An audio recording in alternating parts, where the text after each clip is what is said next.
Hello বন্ধুরা, মৌসুমি রান্নাঘর daily ব্লগে সবাইকে স্বাগত জানাই। সকালে জলখাবার পরোটা আর ঘুগনি আর ডিম সেদ্ধ। ব্লগটা দেখতে থাকুন বন্ধুরা। এই যে মাছ মাছ ভাজা বসিয়েছি, আর এখানে এই যে মাছ রয়েছে, আর এখানে টমেটো কুচি, লঙ্কা কুচি, আর এখানে হলুদ আর কালো জিরে, হলুদের ঝাল হবে। ব্লগটা দেখতে থাকুন।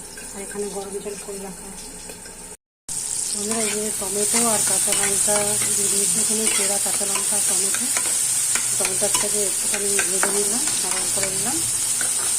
এবার যে হলুদ, কালো জিরে, গোলাটা দিয়ে দিচ্ছি। তারপরে হলুদের চাল করে খেয়ে দেখবেন, খুব ভালো লাগবে এটা। আর এর মধ্যে নুনও দিয়ে দিয়েছি আমি, হলুদের মধ্যে গুলে দিয়েছি আমি।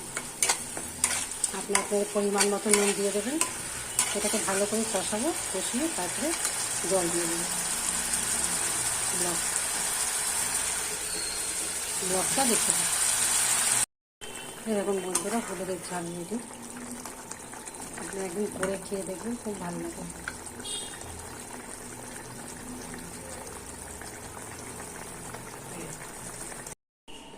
এখন এখানে মাছ ভাজা, চিংড়ি মাছ ভাজা, কলমি শাক ভাজা, এখানে চিংড়ি মাছ দিয়ে আলু পটলের তরকারি, আর এখানে মাছের ঝাল। ব্লগটা দেখতে থাকো।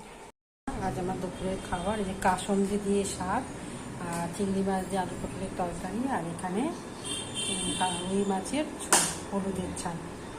ব্লগটা দেখতে থাকো।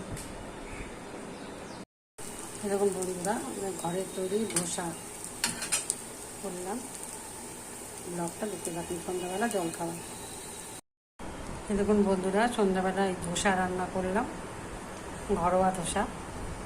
জল খাবার খাবো। ব্লগটা দেখতে থাকুন বন্ধুরা। আজকে রাতের খাবার মাছ আর মাছের ডিম দিয়ে তরকারি, মাছের অমলেট, ডিমের অমলেট করে, আর একটু এই ম্যাগি করেছে, একটু ম্যাগিটা টেস্ট করো।